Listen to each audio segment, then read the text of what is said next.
Yo, what's up, man? Welcome back, Mike Stack from False Gods. If you know the band by now, they're out decimating the country from state to state, doing a lot of cool things. So we did the female performances with him, so we figured why not have him back for the male performances because it just makes a lot of sense that way, to keep that continuity and those opinions going. So, Mike, man, what's up?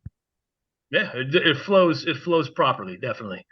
Yeah, Uh, everything is good, man. Just hanging out in Mississippi. Good to see you guys as always, man. yeah. Pleasure to be on the show. It's How good those to Yeah, be dude. how those here chickens? hanging out for a couple minutes, man. How those chickens? They don't exist. we Oh, okay, all right. haven't gotten them down here yet. So it's just us and the little dog. You figure, it's funny. You go from Long Island with chickens down to Mississippi, and you get rid of the chickens. How about that? Yeah, well, it's a work in progress. Kate has the books about Yeah. the chickens, so the steps have been taken. Okay. Okay. Good. The chickens Uber has been ordered. They should be there Yes, very soon. yes. Um, Man. So just real quick, also for like the band. So like, for the rest of the year, what do you have coming on? We got this little southern tour we're doing through Texas, Arkansas, Tennessee, With who? with Beneath the Kudzu, who are boys from down here. They're all from down here in Mississippi. Good dudes, real good dudes. Actually, the drummer Josh, who's a good friend of mine, is actually doing double duty, covering our drums for the tour too. So props to him for fucking helping us out tons. And then after the tour, it's just those. We're doing those two shows in November with Fata, with From Autumn to Ashes, and then I think that'll probably be it for the rest of the year. We're still working on a new record and such. Yeah, that's cool. I mean, that's a Yeah. good way to close out the year with a nice. Yeah. That time poisoning track is killer, man. The Fucking well, playing oh, that thank this you, man. morning. Yeah. Huh. Always Solid appreciate shit. it, brother. Yeah, yeah, very. Yeah, I'm glad you dig it. It's very negative, very negative lyrics in that song. So, well, Well, you That's come. what I come for. Yeah, I you stay for those. yeah, you come to the right place to preach Yeah. that. Yeah, this was like kind of hard to put together. Like I don't know how everyone else came with this mill performance list, but I really this was like something that I didn't really need to like Google and refresh Mhm. Hmm. like the movie list. It was just like, okay, I sat with it for a week and I'm like, in my head, what are some like, performances from people that just stuck with me? And I came up with 12. So I have two honorables. So I had you come with your list, Mike.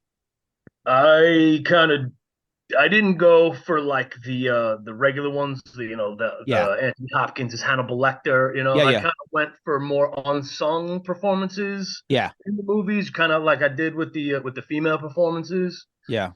I mean, some of them are kind of no brainers, but Hmm. I had a mixture. Yeah, I had a mixture too. Like there was some there's like a couple of really funny ones, and then the rest are like, but yeah, I didn't pick like, uh some of like the ones that we could have because what's the point? yeah. Langan, how'd you come with your list? A couple, basically the ones that jumped right into my head, I wrote down instantly. As far as like what my favorite one is, that was like easy, and then the rest of it just kind of filled in and stuff. But um, I might not have as deep cuts as I'm thinking you guys did, but they're all ones that jumped right into my head. And then it was just a matter of like maybe editing two here or two there. But really, I kind of knew exactly where I was going. Cool. Yeah. And my list is in actually no particular order, so it's just like just these 10 things that I wanted to draw attention to just Yeah, I for think most of my lists are coming out that way now because it's hurting my brain too much. yeah, yeah, yeah. I think Uh this is supposed to be fun. yeah, for sure. So I'm like, Mike, man, you're the guest. I don't know if you have any honorables or you just want to go straight to your list. Well, I do have a few honorables. One in particular that It's not super duper in the horror realm, although he does have one of the best horror performances that I would put in the top 15, not the top 10. So I went with Ted Levine as Buffalo Bill in Yeah. Silence of the Lambs. Yep. But if only to segue into his performance as Mickey Rourke's brother in Bullet. Bullet is so good. Mm. Yo, so Yeah. slept on. I fucking love that. I Yeah. fucking love that movie, man. Yeah, that's cool. Yeah, and OG Dick Tucker too. So shout out to him. Yeah. Yeah, man. He steals the movie. You know what I mean? He's the crazy Vietnam vet older brother. You know, Mom, I want a stun gun, screaming at her. It's the best part of that movie. In an alternate universe, he's the same guy in the top floor of One Crazy Summer. You know, kind of, you know, kind of in the same. Yeah.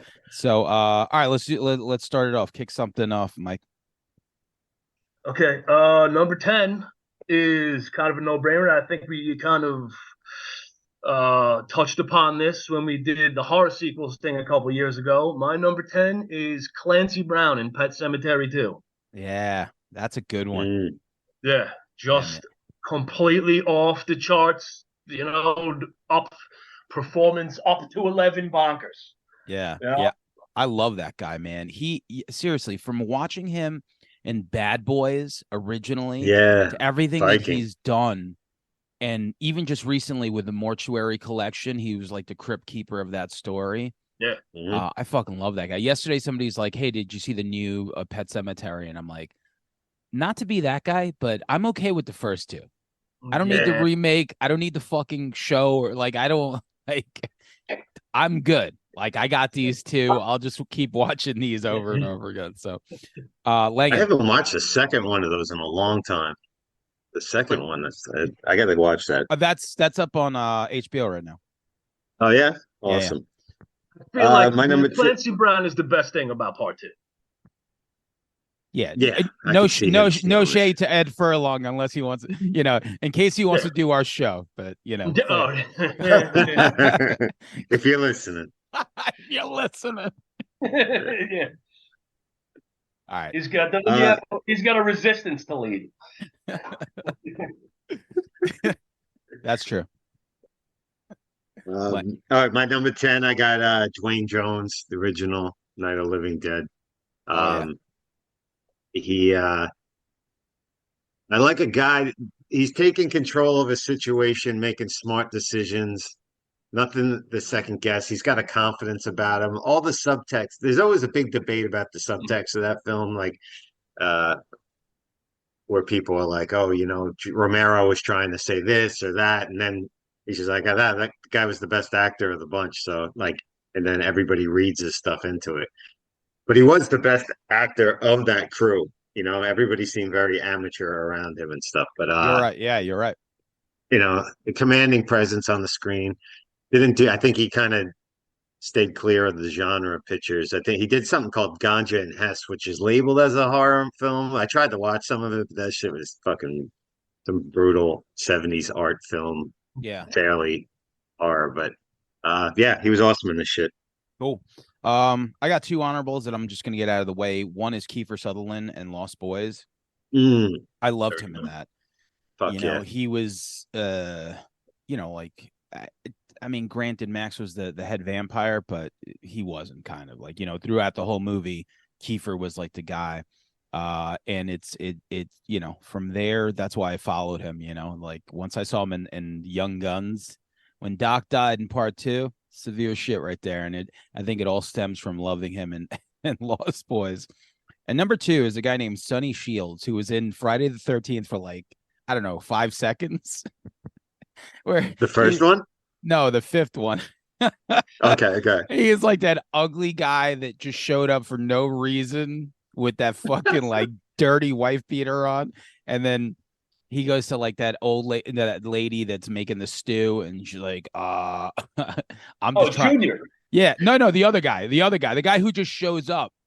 And she's okay. I think I know like, who you're talking. Yeah, she's like, I'm just trying to earn an honest meal, ma'am. And I'm like, okay, cool. They introduced this character, and literally he shows up and fucking like gets killed because he's watching those two have sex. like a Yeah. minute later. But like he was in this movie for like it must have been like a combined total of like 30 seconds. Like they introduced him and you're like, okay, cool. You know, you almost thought he was gonna be like a red herring. You're like, okay, maybe he's the killer. Right. And then they killed him off right away and shit. That dude rules. I think one of the only other credits he had was being in The Champ. Remember that movie? Oh shit. Yeah, I'm like, Ricky okay. Schroeder. Yeah. Pretty sure it's John Voight. Is that the other guy? Yeah. So, all right, no particular order. All right, for this, I got my number 10, so I'm gonna throw in Tom Atkins in Night of the Creeps as Ray Cameron. Oh. I mean, like, talk about stealing a fucking movie, like completely. Everything he says, like, I mean, and this dude is like the man in just about anything he's in, but this is, I think, the role that, you know, from that tagline, you know, I got good news and bad news, just like, wow. Like, as time goes on, I realize if I'm picking a top 10 movie, I think Night of the Creeps is definitely my top 10. It's so much fun. It's just so much fun. It could be one of my top 5s, brother. Yeah, it's just like it's unbelievably like I never get tired of watching it. So that's my number 10. Back to number 9 for you, Mike. Number 9, I went with Keith Gordon and Christine. Hell yeah! Oh man, I Molly didn't think Cunningham. Yeah, you know, I think another one of those. I know Kelly Preston and what's his face, John Stockwell. Everybody's okay in it, and he is really good. And everybody being okay makes him look even better. Yeah. And I think that he steals the movie. My favorite line being when Harry Dean Stanton as the detective, when he's like talking about Moochie and how they had to scrape him up with the shovel, and he's like, well, that's what you do with shit, right? You scrape it up with a fucking shovel, you know? And just that line and that delivery alone puts him at my number 9. Yeah. Good call. And just recently, you know, obviously AMC this time of year, and this is why we're doing these episodes. I mean, anytime you throw on AMC, it's just fun. It's just random. Like whatever goes on, it's just you like watch it. And Christine was on the other day and I watched it. And it just reminded me like how fucking perfect that movie is. You know, and it was one of those John Carpenter movies that I never wanted to see because as a kid, I'm like, who's the fucking killer? A car? Right. No, thank you. And then later on, I watched it and I'm like, oh my God. I'm like, this movie, I don't know how they made it that good, you know? And I love Keith Gordon's performance in Halloween Ends as Corey Cunningham. Oh shit. He was very good in that. So all right. And also Christine, arguably my favorite John Carpenter soundtrack out of all of them, to be honest with you. I love the soundtrack. Good call. And you got to see some of that live too. Oh yeah, I sure did. It was transcending. Yeah. You were transcending. Lang at number 9. I got, and if anybody has this, I'll stop and we can talk about it later. But like Jeffrey Combs from The Reanimator. I left him off. Yeah. I love about him is he's got, you could tell, some classic acting training. And he has this way of playing roles with class, but also this Foreman-esque kind of campy B grade. Like he brings class to it, but there's a cheesiness to it, like he's almost aware of. Yeah. And he walks that line so well. And that's in everything he's in, you know, but especially the role of Dr. Herbert West, it's iconic. It's funny. I almost put him on my list, which I will use an honorable mention now, but I almost put him on my list for The Frighteners because he's goddamn bonkers in that movie that it's like it's like a treat to watch it every time. And it took me forever to watch Bride of Reanimator. Okay. It's fucking really good. I don't know when. So good. Like it's Bride is great. Bride is so good. Yeah. The only one I didn't really love is Beyond. I didn't really like Beyond. Yeah, that's not good. Yeah. Bride and regular one they're pretty neck and neck, actually. Sure. They are pretty fucking neck and neck. Like Bride, when I watched it, I was like, this movie's fucking batshit crazy. Like, unbelievable. He All was right. good in Would You Would you Rather? rather? Yeah, would you Was rather? Yeah. was another one. Yeah, he's always good. Yeah. I got my boy, man, fucking Captain Henry Rhodes, man, Joe Pilato from Day of the Dead. Um, Nice. as a goddamn kid watching this movie, it was just so bleak and depressing. And he was like one of the main reasons because he was just such a fucking cocksucker, but he controlled everything. And they had the guns, and he was just he was a really good villain. He was a Yeah. really good villain and like unbelievably unlikable in this movie. So shout out to Joe Pilato for that. All right, what's the next one, Mike? Next I have Michael Moriarty from The Stuff. Yes. Oh, that's a good Well, one. Yeah. just Yeah. playing like what is he like a smarmy fucking insurance douchebag who Yeah. fucking stumbles across this yogurt conspiracy, sometimes you just got to eat some shaving cream, man. Yeah. When I first saw that movie when it came out and saw it in theaters. I watched it in Queens, and I'll always remember the effect it had on me. And it's so stupid to think about now, but I didn't eat mozzarella cheese for a year. Like when I thought of cheese, it reminded me of that movie, and it literally just made me nauseous. And like we're Colombian, so my grandmother would make like arepas with like cheese and shit and Oh, stuffed yeah. in. I just couldn't. I just felt it in my mouth. That's how much of an effect that movie had. And Moriarty was great in that, and Q, of course. Yeah. Yeah. Lan. My number 8 is Michael Rooker from Henry Portrait of a Serial Killer. Yeah. Ooh, that's Just my two, brother. Yeah. that's your two? Wait till he Hold gets. off. We'll get to it later, man. Okay. Yep. I got a cameo, and it's my favorite cameo of all time. Bill Okay. Murray in Zombieland. Okay. Yeah. Like, wow. I remember just watching this in theaters, and that was such a good cameo. And then he gets, like fucking killed for like fucking Yeah. around. Like that was just like somebody making something really absurd, inserting it 10 minutes of this movie. And the theater was howling when Yeah. he was like making pretend he was like a zombie for real to like fuck with it. We're in fucking Bill Murray's house. Yeah. Yeah. All right. So that's me. Back to you, Mike. What are you on number 7? Yeah.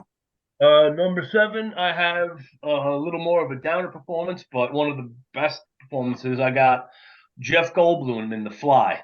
Hell yeah. Oh shit. Well, just totally watching a fucking man disintegrate into fucking madness and like murderous madness.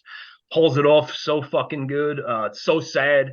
That movie isn't really like a horror movie. That movie is a fucking tragedy. You know what I mean? Yeah. Just fucking what accidentally happened. Like no ill intent whatsoever, man. Just what accidentally happens to this fucking guy, and he just totally fucking turns into basically a pile of fucking slop, Yeah. homicidal pile of slop.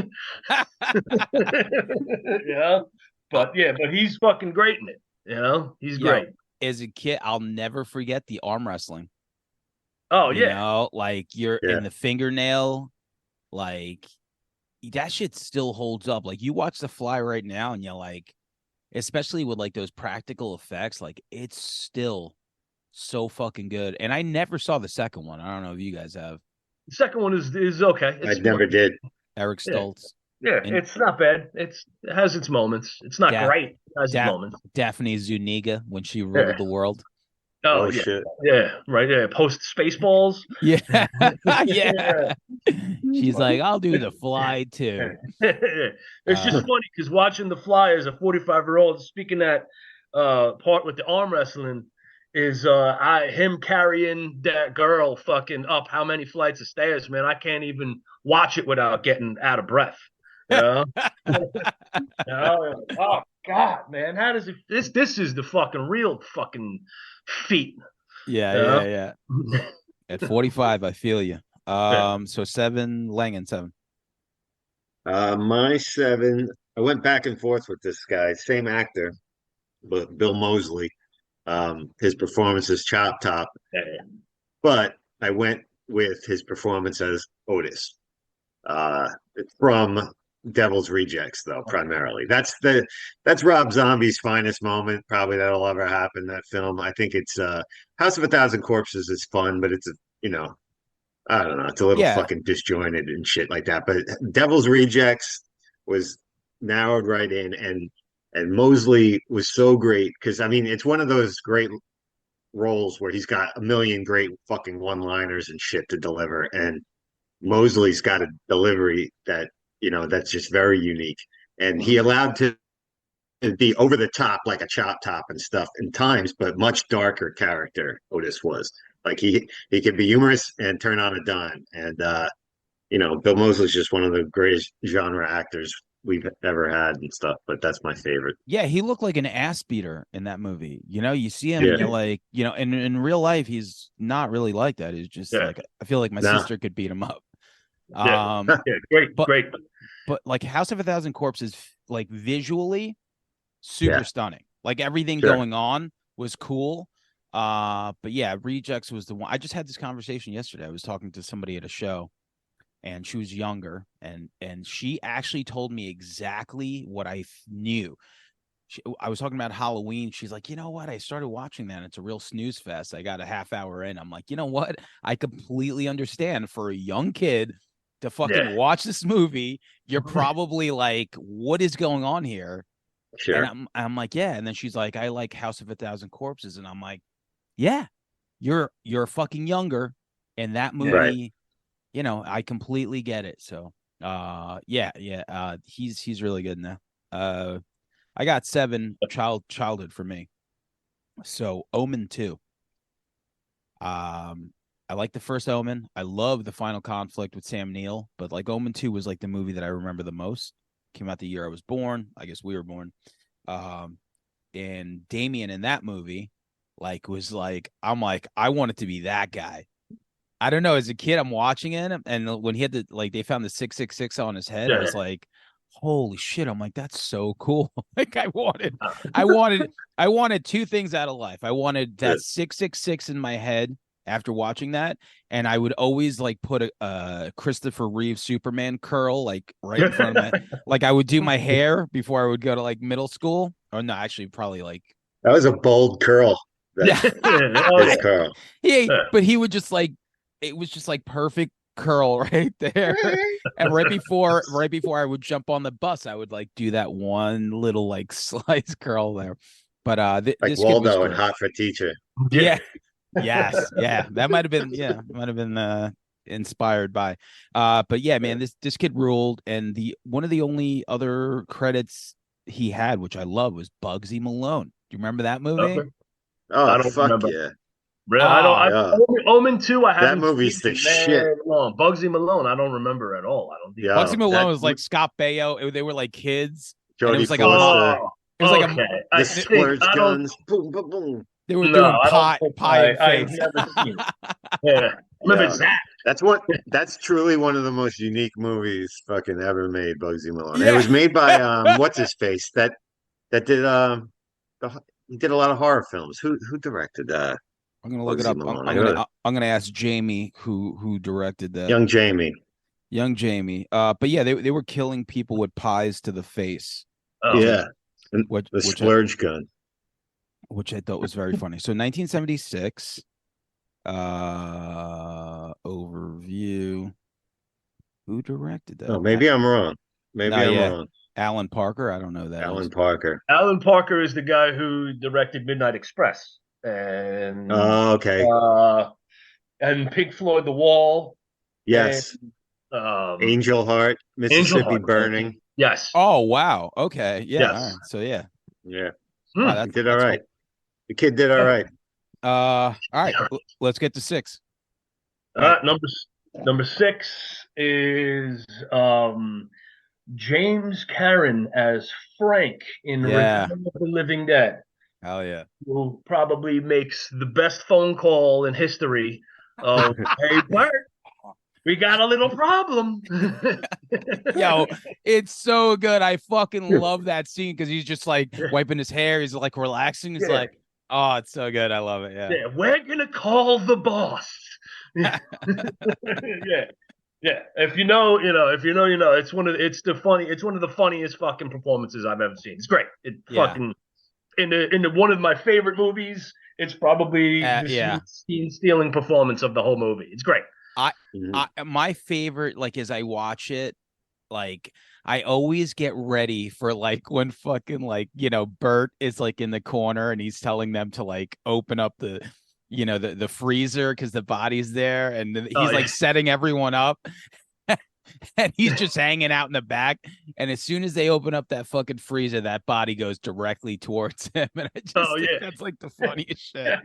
Dude, the other part is, and this is probably might actually be my favorite part of the whole fucking movie, is when they find the fucking when they find the tank down in the basement, and he just sprays it with the Windex and uses the fucking whole paper towel roll to fucking wipe it off. That's like, who the fuck does that? What asshole is using a whole roll of paper towels to fucking you know what? Any piece of glass? Somebody that has a good connection to Pathmark. That's it. He's getting paper towel at a cheap cost. All right. So Langan, number 6. Let's see. My number 6, I'm going with David Howard Thornton. Oh man, you know what? Good. Yeah, I missed that one. Especially, you know, you get Terrifier 1 or Terrifier 2, whatever. But I mean, I being blown away the first time I saw Terrifier in that pizza scene, and this character comes in and without use of any words, so expressive and fucking creepy, you know. And as an old ass man who's seen a shitload of horror movies, like, to get that little bit of feeling out of me again, like, that was impressive. You know what I mean? And then on part 2, the scene especially, he shows off his comic skills in that scene in the Halloween store, you know, with the glasses and whatnot and stuff. But even when he's committing horrific murders and shit, like, what he does with no words and just expressions is outstanding. Amazing. You're right, man. So those are 2 really good examples, you know, in the pizzeria. And like you said, we're like older guys that have seen a bunch of shit. And that was one of the things that really connected with me, was like, oh, this dude, the makeup, like everything about it, I'm like, you're fucking kind of gross and super off-putting. Like, just something like, you're so like, you know, like, you see like all these like horrific characters, but like the reason he works is because like that performance, but the makeup and just the way you're like seeing everything clicks, man. Yeah. Well, for an independent film like that, which we've seen a lot, and some that tried to you know, evoke those old grindhouse thing, and it had that style of film to it. So I was already sold on it. But then when that scene happened, I was like, oh, this is something, I'm watching something special here. This is gonna be fun. Yeah. This isn't gonna be just like some shit. It was okay. I streamed it or whatever, you know. Good call. Good call. My number 6 is from one of my favorite movies that no one gives a shit about. It's not Satan's Little Helper, but I should have thrown that in there in my honorables. This guy, Jeff Kober, playing Patrick Channing in the movie The First Power. Oh shit! I guess I used to have that poster. Oh yeah, I mean, come on. Oh yeah, with like with Lee Diamond Phillips with the gun. But so this was like, you know, I guess I was 12, saw it in theaters, and it was just that time. Like, I was super into metal, super into horror, and these things just like were just the imagery, the pentagram stuff. All the stuff was just fucking great. And Jeff Kober did such a great job, kind of like being this like Night Stalkerish guy, but also it had that plot where he gets put to death, but comes back, you know, which they tried in Shocker. And the horror show. The horror show, yeah, which I didn't even know was supposed to be House 3. Did you know that? Or House 4 or something? No. Yeah. Maybe I forget which one. It was 3 or 4. Yeah. Yeah. But it was great, man. This movie's up on Tubi for anyone that hasn't seen it or hasn't seen it in a while. It's called The First Power, and it's a horror movie, but it's also there's a lot of good action in it. So he did a really good job. Later on, if you Jeff Kober's not a name that rings bells, but if you see his face, you're like, I know that fucking guy, So Right. all right, man. Yeah. Here we go. Watched it the other day, Sammy. That movie still holds up. Yeah. I didn't watch it. I watched it maybe like a couple of years ago and stuff and it is always like my trip with everything, because Karen's 8 years younger. I'm always like, no, trust me, this is trust me, this one's good. And usually she never really agrees. I was gonna say, what's your batting average, probably, with the stuff you drop on how it goes? It's like most misses, but every now and then, one in particular, like when I played 3 O'Clock High, that was one that like clicked with her, like, and she was just like, oh, okay, this is good. I remember trying to get her to watch Dead Alive, and so once the ear fell off and she's eating the what is that, porridge or something? Soup or something. And she's like chewing on her ear. She is like, take this fucking movie off right now. But then you know what she does too? Then she'll send me like Instagram reels like nonstop. And it'll be like, oh, check out 5 movies that you never heard of but would love. And some of them will be like Dead Alive. I'm like, we already like you. She's like, I did. I was like, yeah, you told me to turn that shit the fuck off. So fucking poser. Awesome. All right. Number 5, Mike. Number 5 is one of those movies where the guy in it is in it for like 5 minutes and steals the whole movie. It is Viggo Mortensen in The Prophecy playing Lucifer. Hell yeah. Well, he's in that movie, and Walken's good in that movie. Adam Goldberg's good in that movie. Amanda Plummer's good in that movie. Eric Stoltz, he just walks in as the devil and fucking owns the movie for fucking 3 to 5 minutes, and then he's out. You know what I mean? Does a lion roar, then he's fucking out the movie, man. Yeah. Great stuff. That's good. That's another one of those like movies that I didn't watch till like later on, and I remember watching The First Prophecy years after it was released, and I was like, this is pretty fucking good. It's a good movie. The Prophecy is decent. I mean, it's more biblical horror or whatever taken, but it definitely has its finer points. Some of it's a little silly looking back now, but it's better than fucking a lot of other shit out there. So, and I think all of them are up on HBO right now as well. Langan. Yeah, HBO's had a lot doing killer this Halloween season, I gotta say. Most of the shit I'm looking up to rewatch and stuff, they always got it. But my number 5, Joe Spinelli from Maniac. My number 5. Oh yeah? Okay. Yeah. There you go. Shout out to Elijah Wood for doing a good but different job with the remake. That was awesome too. But anyway, I digress. Joe Spinelli, I mean, you talk about, man, that's the kind of film you just need a shower afterwards. It's just gritty, dirty New York, fucking Times Square creep. It's such a creep with his creepy apartment, everything about it. This guy inhabits not like a, it's not, there's no over the top really kind of thing. This guy doesn't need to go there. He exudes this like disgusting serial killer, New York old school creep like nobody I've ever seen. And it's a shame what a short life he had, because he was awesome. Yeah. I mean, that movie. He looked like really healthy. I thought he would have lived a long time. I saw him like sweating like grease and garlic through that whole movie, basically. The movie smelled almost to me. That movie, like Texas Chainsaw Massacre 1.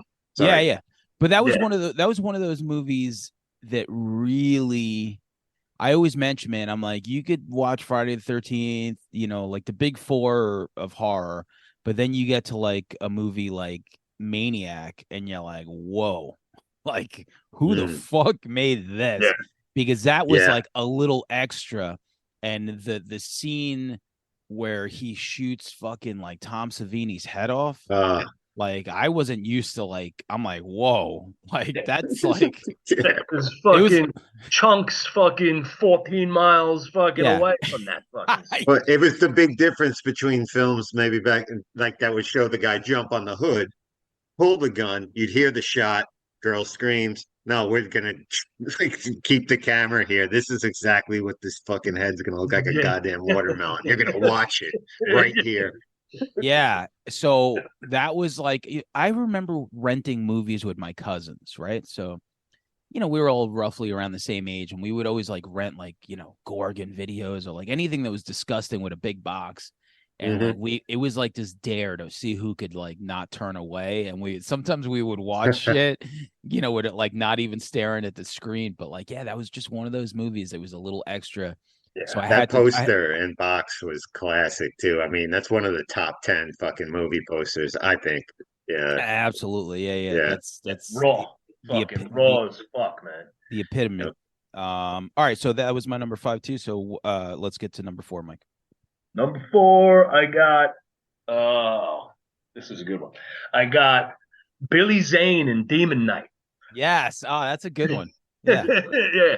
Just fucking totally bonkers, back to the totally bonkers, just fucking over the top, playing some random fucking demon hunting Bill Sadler, just total, fucking punching people's fucking heads off, fucking doing little hoedowns, giving fucking old men fucking margaritas with titties everywhere. You can't beat it. It's one of the best. It's a pleasure to fucking behold. Did you watch it out of the gate? What, Demon? What do you mean? Did you watch it when it came out? Yeah, I saw it in the movies, Demon Knight. I didn't want to see it. I don't know. And I love the show. And it wasn't until years later that I finally watched it. And I was like, maybe because I remember like Bordello of Blood and like all the other, maybe just like the latter ones. So I just assumed it was going to be like terrible. But I remember watching Demon Knight maybe within the last 10 years and being like, this is fucking really good. Yeah, it's just it's fucking super fun, man. Super Was it fun. the lack of Dennis Miller? Yeah. Held you off? Like, I'm not seeing this. It was no Dennis Miller, no Corey Feldman, no me is basically what I said in 1995. So that's a good one. Langan, number 4. My number 4 is a little bit, I couldn't do one without the other here, but I'm going to mention Max Schreck from the original Nosferatu. I'm going to mention Kinski from the remake of Nosferatu. But recently I just watched, and I left it off my 2000 to 2009 horror list later on, Shadow of a Vampire, William Dafoe's portrayal, Max Schreck. So I had to mention those before, but man, I forgot how good that movie is. Like, not streaming anywhere. I got it from the library. I just hadn't seen it in a while. I had a craving to watch it, and I mean, it's such a fantastic film. I also left it off that other list because it's not totally horror, you know what I mean? But it's horror adjacent. You got Malkovich in there. You got Udo Kier, great cast. But Defoe playing Shrek, with the legend being Shrek was an actual vampire, which was always a popular legend, plays it with such humor, but also like he just horror, like just the look of his face, the makeup, he walks the line. And I think he got nominated for an Oscar, I believe, for that role, and he should have won. But I love the Nosferatu family tree there of people who played it, because I always loved there was a big, in the Twilight days when vampires got really pretty and stuff. Even the Lost Boys, they were pretty, but I love the Lost Boys. I like that ugly fucking 30 Days of Night Nosferatu kind of vampire. What did you guys watch the Last Voyage of the Demeter yet? Or I did.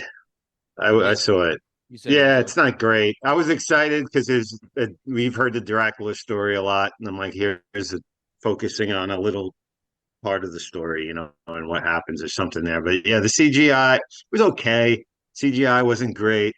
They missed some opportunities. If it's streaming someday, press play on it, but that wouldn't go out of my way. I think I'm gonna eventually watch it for sure. So number 4 for me, Kevin Dillon in The Blob. one of the most cinematic Nice. mullets of all time. And his character's name was Brian Flagg. I knew it was Brian. I didn't know it was Brian, like with 2 G's. I'm like, maybe it was like an homage to Randall Flagg. Man, what a great remake. And he just had so much to do in that movie. He was like the town like badass, like the town delinquent that was always fighting like the jocks and stuff. And I can't think of aside from like Entourage, like I feel like this is his quintessential role. I feel like this is John Desmore and the Doors. Can't forget that. Oh wow. Yeah, Yeah, okay. he's The he's quietest in door. Platoon as well. Oh yeah. Platoon. Yeah. Yeah. All right. Well, listen. Always a bridesmaid, never a bride. Kevin Dillon. That's right. But yeah, man, I love it. Kevin Dillon in this, like I said, one of the like if you went with top five, if we picked top five cinematic mullets, this would be one. It was just like perfect. Like you might go Kiefer too. You could go can Kiefer. you can, but Yeah. like Kevin Dillon really kind of smoked it. Yeah. You'd have to throw Van Damme and Hard Target in there too. But Oh Jesus, I mean that's a good one. Like that's a really, the one in Hard Target, the absurdity. First of all, the plot of Hard Target is great because that's a horror plot. Yeah. You're hunting fucking humans as sport. But the absurdity of the dialogue of that. No, yeah. Like we used to quote Hard Target all the time, like growing up, because when we watched it, Van Damme was like playing like this stoic guy, and his name was Chance. And this one girl was like, "How'd you get a name like Chance?" And he turns around, and he's like, "My memetic one." Yeah. We're like, wait, we rewound that shit so many times. We're like, "My memetic one." It's so good. Shout out to that mullet. So, all right, last three. Let's do it, Mike. Yeah. Number 3 goes without saying, Bill Paxton, Near Dark. Just fucking lunatic. Solid. Yeah, just fucking vampire hillbilly motherfucking lunatic, man. Awesome. Everybody's good in that movie, but he is the fucking star of that show. He is the star. Yeah, absolutely. Yeah. Fucking awesome. That's just fucking covered in fucking gory makeup at the end, still fucking slaying it, Fucking Bill Paxton, R.I.P. R.I.P. One of the biggest losses ever. Yeah. Like when you want to talk about a filmography, like goddamn, this guy was like, and allegedly super cool. Like his son, when R.A. was shooting that music video in Port Jeff, like fucking like his Bill Paxton's son was there, and I was starstruck I was like, R.A. is cool. I'm like, you're fucking Bill Paxton's son. I'm like, are you fucking kidding me? I'm like, I was just like blown away. So shout out to him. Langan, 3.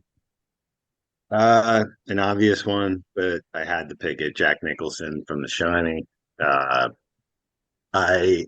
love the over the topness. I know that Stephen King, that's one of the reasons he didn't like the Shining movie, was that, like, if you read the book, and believe me, I am not one of those fucking people that are like, it's the book, like shut the books can exist and they're the book, and then movies get made, and you can't shoot shot for shot like 1,000-page book like in a fucking movie, like, so shut the fuck up. Talking my Anyway, language.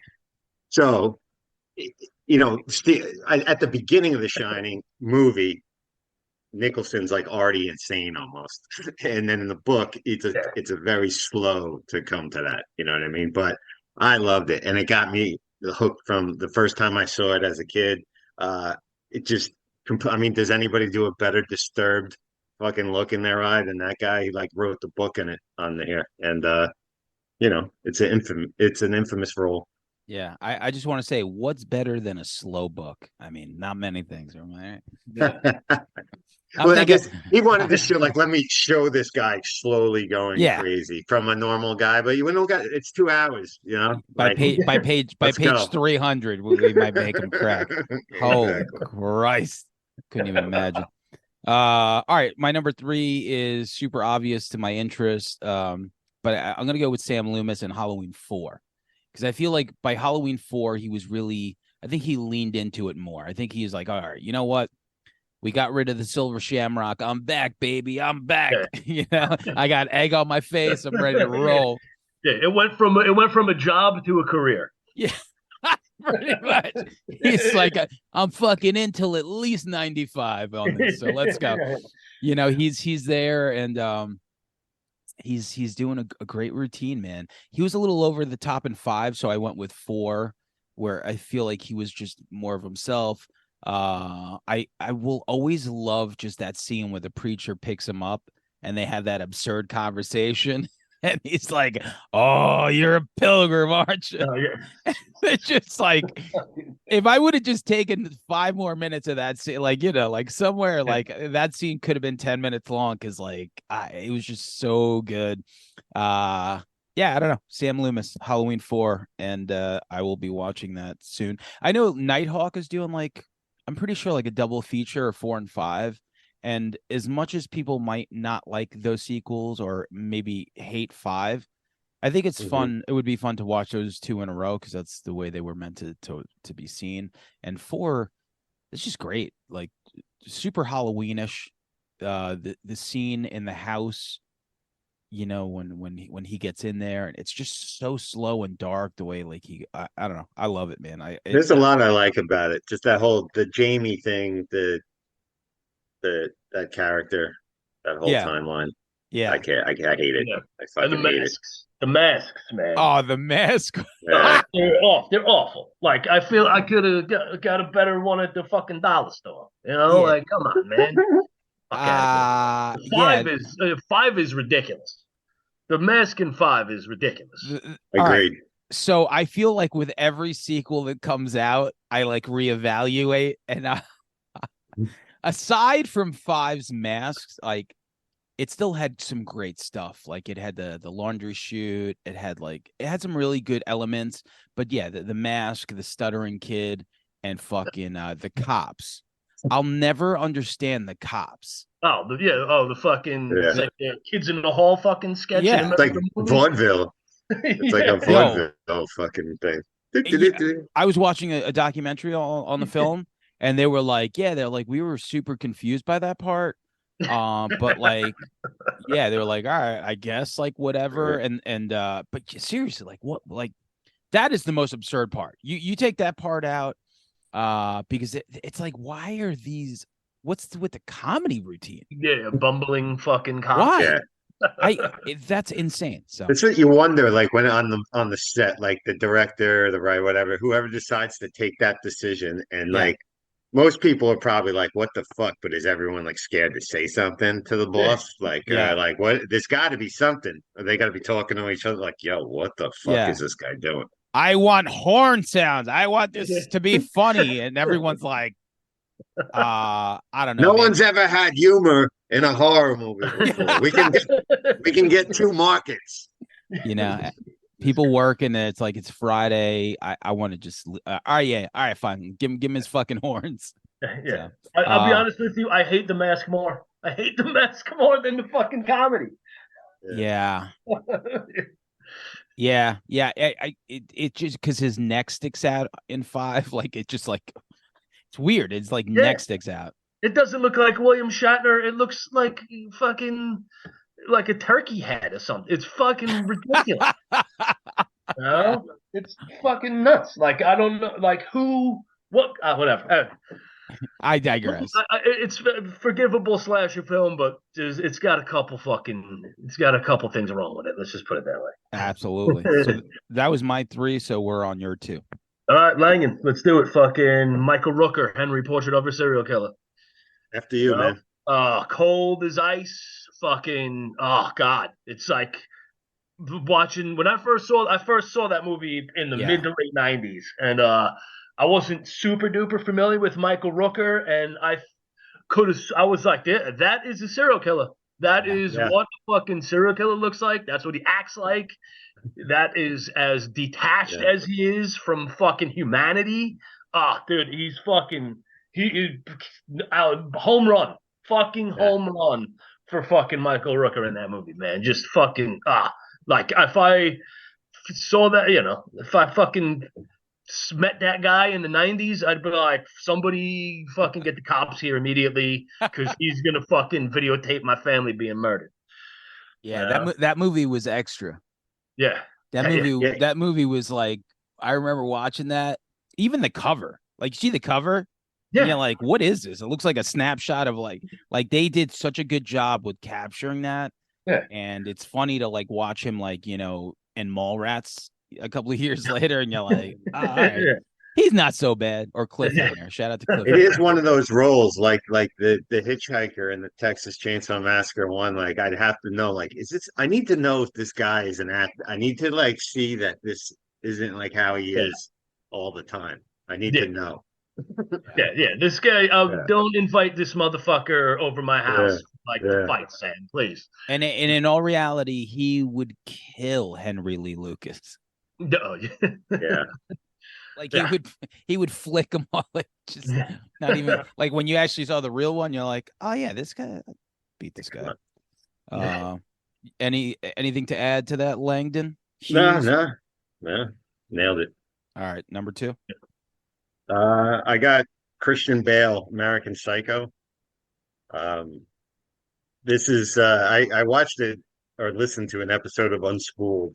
It's like a movie podcast or whatnot, and they were talking about the whole history of that film and all the different possibilities. I guess they talked about Oliver Stone directing that at one point, David Cronenberg, DiCaprio was up for that role, Brad Pitt possibly at one time, and Bale really fought hard for it and got method on it too. I think he played all those interviews, like every time he interviewed about the film, he was in Bateman mode, and the whole the film works on a lot of different levels and parallels and stuff like that. But the best understanding that gave me of it was like portraying an alien pretending to be human. Like he wasn't even a human being, and just the way he delivered the lines with that monotone sometimes. When he grabbed the business card and the sweat on his head and stuff about seeing this guy's like business card better than him, and it's an amazing portrayal. One for the record books. Yeah, it's great role for him for sure. Yeah, totally agree, man. Like fucking, I was gonna put it on my list. I was like, it's kind of too obvious, but it's unbelievable. He's unbelievable in the movie. Fucking yeah, I totally agree. That's a great number 2, brother. It really jumped him off, right? This movie was he really? Empire of the Sun. He was he was a kid actor in Newsies and shit. But this is what became him. This is his adult acting shit. In my opinion. Yeah, whatever I left off, I just figured everyone else would name. So, my number 2, Tom Matthews as Tommy Jarvis in Friday the 13th Part 6. Nice. The Tommy Jarvis trilogy was great. 4, 5, 6. As time goes on, I'm okay with Part 5 now of Friday the 13th. It's like it's so absurd that I could watch it now and have a good time. Like, where I think 4 is like a really good slasher movie. 6 is like just a really bizarre, famous monsters, like, zombie Jason thing. And he, Tom Matthews is great. Like, the whole movie in Part 6, like, he's just so, like, you talk about Final Girls, and he was a final guy. And, obviously with the sheriff's like daughter, I don't know why they wanted to make sure he was dead by basically digging him up and stabbing his skeleton for some reason. I guess just to make. He's like, hey, he's buried here. Let's just dig up 6 feet, open up the case just to stab him through the heart with this this pole. And aside from that, but I mean, that's the absurdity. That's the beauty of like the Frankenstein monster coming back to life. And everything about it was just great, man. Yeah. So Tom Matthews, I could have done Tom Matthews and obviously Return of the Living Dead 1 or 2. Yeah. But I think I went with him on this one. So that's it. What's your last one, Mike? Last one. It might not be, one of the best, but it's been one of my favorites since I was a kid. Rutger Hauer in The Hitcher. Oh Oh, man. nice. Another stone Oh, Nice. cold motherfucker putting pennies in people's eyes, fingers into French fries, just fucking ripping Jennifer Jason Leigh in half with two fucking semis. Just man, totally fucking balls to the wall performance. Great jacket, you know what I mean? Just yeah, fucking it's looking true. It's true. handsome, It's a nice handsome as costume. ever. You know, fucking yeah, Rutger Hauer Hitch. It's probably one of the most fucking underrated performances. He's just fucking so good as he is in fucking Blade Runner. Just fucking Rud got another fucking R.I.P. man, Rutger Hauer. Awesome. Mm. I knew we were going to do this episode, and I knew that eventually somebody would come up with something that I missed. I missed that one. That would have been my number one, because him in that movie, what I love about things like that, like everything is cool, like zombies are cool, supernatural is cool, so like Jason and all that. When you get to someone who is like just out of his fucking mind and like a Yeah. human being, and Yeah. he played it so goddamn well. Like that movie still holds up. You watch The Hitcher, not the remake, watch the original one. Yeah. Oof. Uh Oof. Unbelievable. Like you said, like just the French fry scene alone. Yeah. He Playing was games. He's fucking was playing games. such a what a great fucking villain. So yeah, Rutger and listen, I just recently rewatched Wanted Dead or Alive. I grew up with Rutger Hauer. I fucking love. I fucking celebrate his fucking catalog. Split No, Second, like Blind Fury, fucking everything, man. yeah, Split Second, right? That was the other one with Split Second is the one with the monster that's yeah. underwater in the future. Makes no sense, but it's good. Yeah. It makes that the first half is definitely better than the second half. The first half's pretty Yeah. brutal, but yeah, of course. Like once again, and like I said, What a badass name too. Rutger Rutger Hauer. I mean, Wow, yeah. shit. That's fucking. hobo with a shotgun. So, Yeah. all right, Langan, last one. Um, Before I get to my one, which is an obvious one, but it has to be said, I'll give you a couple of shout outs. Tim Robbins from Jacob's Ladder, I thought was awesome. Yeah. Fred Gwynn, shout out to him from Pet Cemetery, and Terry O'Quinn from The Stepfather. I thought was an Yeah. awesome, as far as not going completely over the top and going for like a slower creep factor. I thought he was brilliant in that. But my number one. Listen, I had to say it because there's few movies that would be like, if you took this actor out of this film and franchise, that it's completely different. It's not can't be the same. It's Bruce Campbell from the Evil Dead series playing Ash. You take Bruce Campbell, some other actor in this film. What is it? I don't even know. Like you subtract him from it, it can't be done. So that's why he's my number one for this. I mean, he's just it's a legendary character, all based on his performance and physical comedy. Brilliant. Yeah. Two things with that. I mean that absolutely amazing. Even in the show, all those episodes, he is the best part of that. Like he is, like when they're driving in Ash vs Evil Dead, and he's like looking for beer, and he's talking to the Spanish kid. He's like, "Where the fuck's all the beer?" He's like, "You drank it all, Hefe." And he's like, "All right." Because he was like looking to drink some more. It was just something like little like that. Yeah. Like they made him even more. Number two, probably the biggest disappointment this year was Evil Dead Rise. I didn't hate it as much as you. I I got to tell you, we got to fucking discuss it one time. We were going to deep dive Evil Dead series. We got to do that still. I might get canceled if I discuss it Yeah, in public. yeah.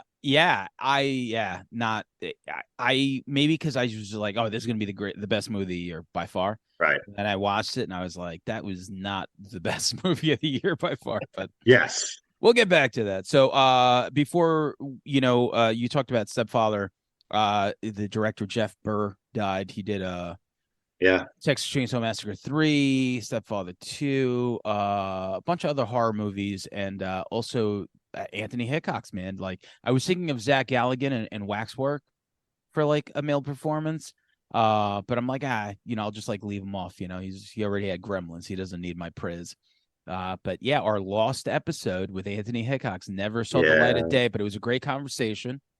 And he recently, I guess, passed away last week or this week as well. So shout out to him. Yes. My number one is easy, man. Chop Top. How could you not pick Chop? No, Like, no. yeah, fucking Chop.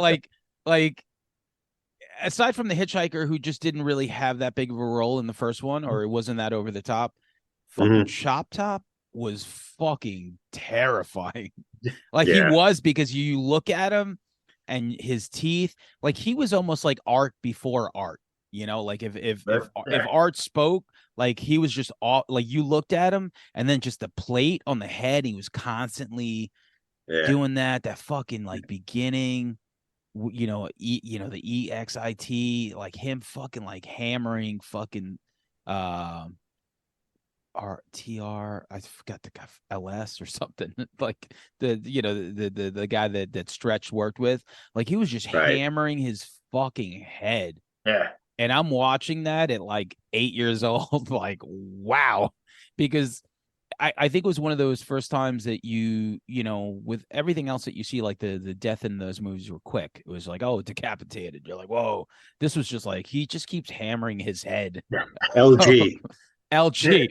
Yeah. He keeps hammering his head over and over again, and he wouldn't die. And then they skin his face, and he still didn't die later. Hey, little darling. And sampled by Primus. Yeah. Dogs Will Hunt. Dog Will Hunt. In infamy. Yeah, that's it, man. Chop Top for me. 100% had to dap him up. So those are 10 male performances that we fucking loved from horror movies to celebrate October. Fuck yeah, man.